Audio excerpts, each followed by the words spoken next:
David feels someone lying down beside him. "Someone told me you were out here enjoying the breeze." He recognizes Rick's voice, but doesn't respond. "Nice night.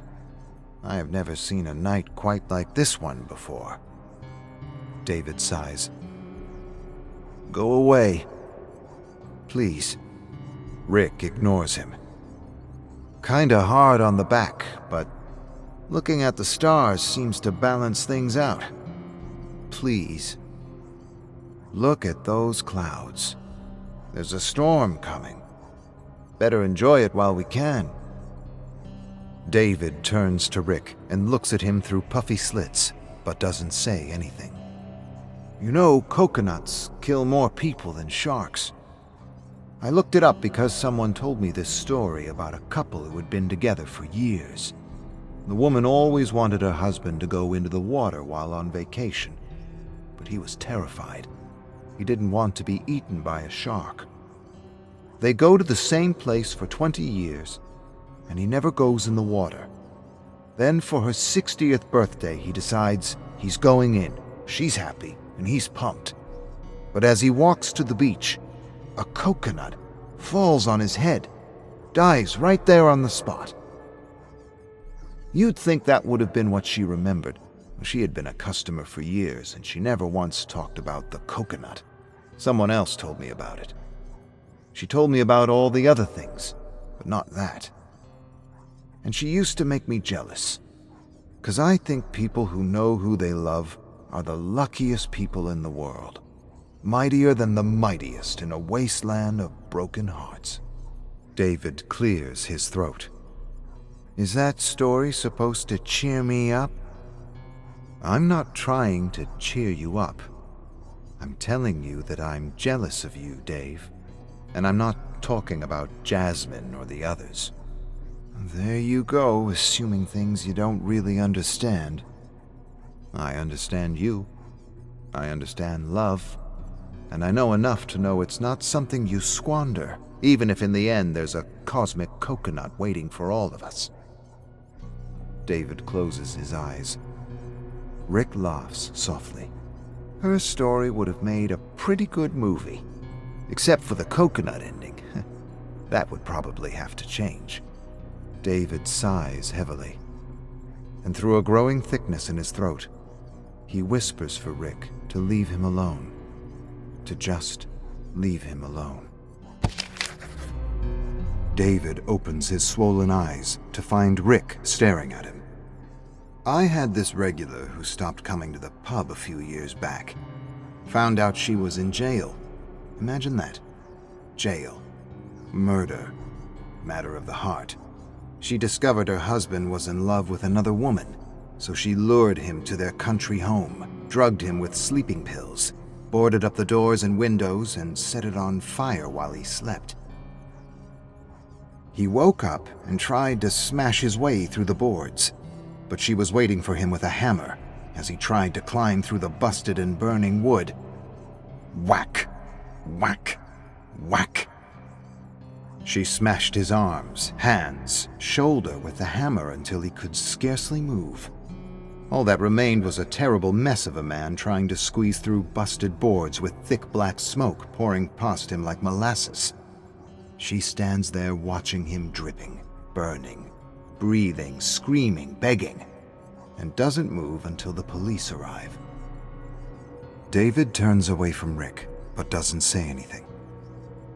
Her husband cheated on her before, and it didn't bother her, but this time, well, this time, he was in love. That would make a good movie too. Only she wouldn't kill him in the end, and he'd probably realize he was just going through a midlife crisis. I never met someone I'd kill or die for, and I sometimes wonder what that would feel like, if I could do something like that. David feels Rick's eyes on him. I think my longest relationship was 1 year. I was told my ego gets in the way and that I don't like compromise, and that's true. But what's also true is I haven't met anyone who made me want to compromise. David takes in the sounds of pedestrians walking past them. You know, one client once told me that wolves either move in packs or alone or in a couple. Did you know that couples form such a strong bond that when one dies, the other dies seconds after? As though wolves can just shut off life's switch whenever they want. One soul following the other into the next world, if you believe in that kind of thing. David turns to face Rick. Please, I don't want to talk. One more story, then I'll leave you. It's a true story that happened 100 years ago, in a time when this kind of story wouldn't have even been told. I don't remember how they met, but when Richard and Will first laid eyes on one another, they fell in love, and they kept their love a secret, because back then, you could be hung for, well, for not loving like the rest. David feels a sudden warmth rising up his neck. They had secret lives, but eventually they were caught. And while so many lied, trembled before the executioner, they refused to lie about what they had found in each other. With the noose around their necks, they were given another chance to repent. But they didn't. Instead of fear, there was only love. And Will grabs Richard's hand and kisses it as the executioner pulls the cart from beneath their feet. David's puffy eyes drip with tears as he sees the two lovers dangling from the gallows. He wants to say something, but feels an invisible noose tightening around his neck, choking him, preventing him from unburdening his heart. That would make a great movie. David's lips tremble. He wants to say so much, but the words just won't come out, and he feels like he's sinking deep into a world of mud. Then his face tightens and his whole body quivers as he tries to suppress the pain. Losing the battle, he erupts with gasps and broken words as he desperately tries to breathe. And Rick grabs his arm, supporting him, holding him, preventing him from sinking deeper and deeper into the wasteland where so many have been lost and forgotten. What was it about him? The question stumps David. He takes a moment to gather himself. I couldn't say one thing. It was a bunch of little things that just made me feel good when I was around him. Everyone else makes me feel like I gotta be something I'm not. But not him. I never did believe the press release.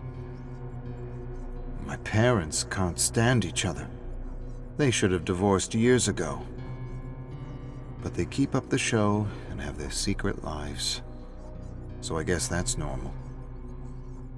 It works for some people. I miss him. I miss us.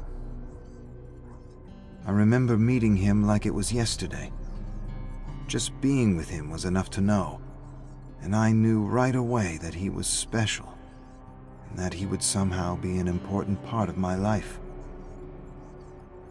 We met at music camp. I was 7 and didn't want to go. Ironically, my mother forced me, and I guess in a way she's the reason we met. I couldn't play any instrument, but Tristan was something else. I liked listening to him play the piano. First, my mother was happy. I had a music friend. Maybe I would end up a violinist. I guess she figured things out faster than I did, because next thing I know, she forbids him from coming over. She gave some excuse about his family being of improper standing. Then the talks began. The responsibility of being a king. She tells me about the image of our family and the strength of our name and how I had pretty big shoes to fill. Sacrifices for the family and all that bullshit. But she never said exactly what she meant. She always danced around what she really wanted to say. David laughs. Tristan ended up going to the same secondary school as me. Funny how life works out. He used to write me notes, quotes, poetry, proverbs, smart aleck comments he knew would make me laugh. We got back together in secret and were together for years, till he began asking me to be introduced to my parents. Couldn't do it. I broke up with him. He broke up with me. Crazy fucking psycho. Last year, he wanted a real commitment. He was talking about a family and kids. I nearly brought myself to doing it, but I didn't. I broke it off and broke his heart. He didn't take it so well, got pissed, and actually came to my birthday party at the pub. He just shows up, and he gives me a kind of Great Gatsby toast, and he hesitates, and I know what he wants to do. I know what he wants to say. But in the end, he doesn't. Instead, he says what a good old pal I've been to him. And he makes a smart aleck joke about how I'm a ladies' man who will definitely never settle down. And with tears in his eyes, he finishes his toast with, "To the importance of being king." Smart ass. And everyone toasts to it, even the old man. King laughs, then stops suddenly. Tristan staggers out with his pint and leaves an old note on the table. Something he had given me in an English class while the teacher was massacring one of his favorite writers with ridiculous interpretations. He called me a few days ago, invited me to a party at the Gold Lantern Cafe. A going-away party. Tonight. He's leaving for New York. Some piano gig. He's leaving with some guy he just met. They hardly know each other a month, and he's following him to New York. How ridiculous is that? Rick says nothing as they stare at the fading stars for a moment. Silent tears slip out of two narrow slits for eyes. David clears his throat and wipes the tears away with his arm. You ever feel like just stopping? Rick turns to David. I imagined you'd have to start before you could actually stop. Way I see it, you've always been this lion, taking down the bully, the asshole, the abuser.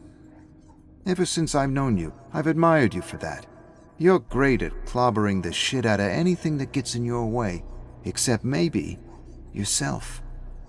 I figure you could try building things, growing things, nurturing things. Things like you. Rick squeezes his arm. You're a lion, Dave. And as much as you're going to hate me saying this, you're a circus lion tethered and dressed up like a clown. You need to tear the rope and the costume with your own claws and teeth if you ever truly want to know what it's like to be you. You want to stop something? Stop jumping through hoops. Stop being the clown and just be the goddamn lion you were born to be. You're about to regret something for the rest of your life, and you know it. David stares into space. Rick squeezes his arm again. Way I see it, you owe someone a toast. Oh, you're an idiot if you think I'm just going to walk over there and crash his party. You're an idiot if you don't run.